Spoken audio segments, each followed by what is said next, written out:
of investing.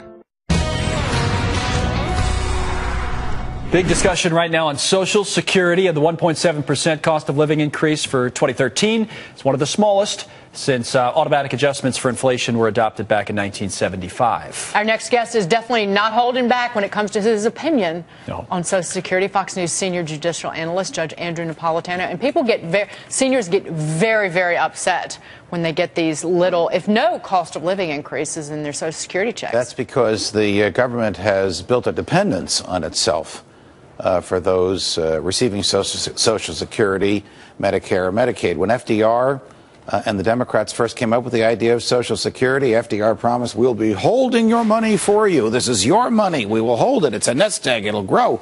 And when you retire, we'll give it back to you.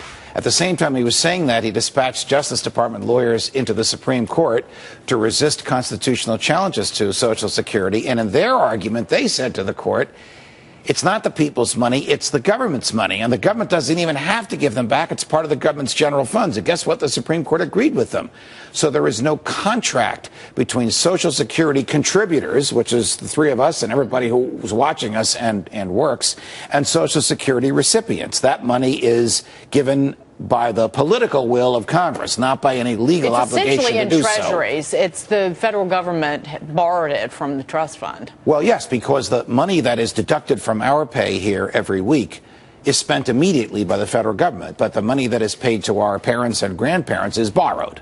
So if that's not a Ponzi scheme, I don't know what is. Well, that's what I was just about to say, and you said it right there. So you're making an argument. You're essentially saying, hey, this whole thing's a Ponzi scheme. It's just a complete scam. Yes, it is. And that's why as long ago as 1975 the increases were built in, so Congress could resist the political pressure from Social Security recipients. Hey, give us more. They could say, you know what, it'll automatically kick in. It'll kick in for inflation.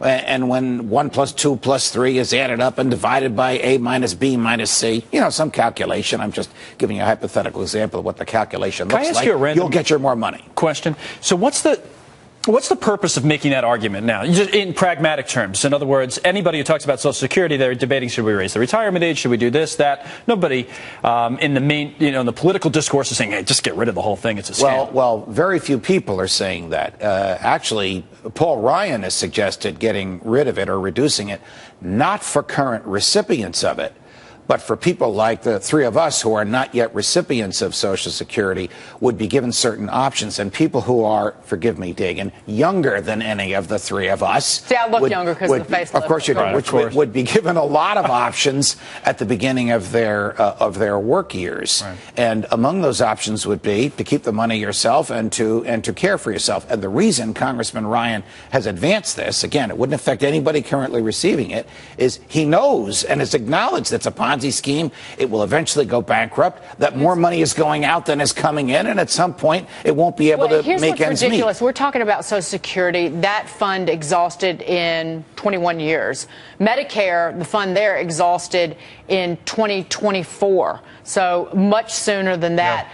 Very easy to fix Social Security, though. It's just money. It has nothing to do with anybody's health. Look, I don't agree with Congressman Ryan's budgetary proposals because they borrow money. To me, a budget you should spend just what you take in. But I do agree with him on this. He is one of the few politicians in the country willing to address the fact that you're right. In just one generation from now, they will not be able to make ends meet. They will not be able to borrow enough money to pay their Social Security, Medicaid, and Medicare obligations. So the time to address that is now before it's too late.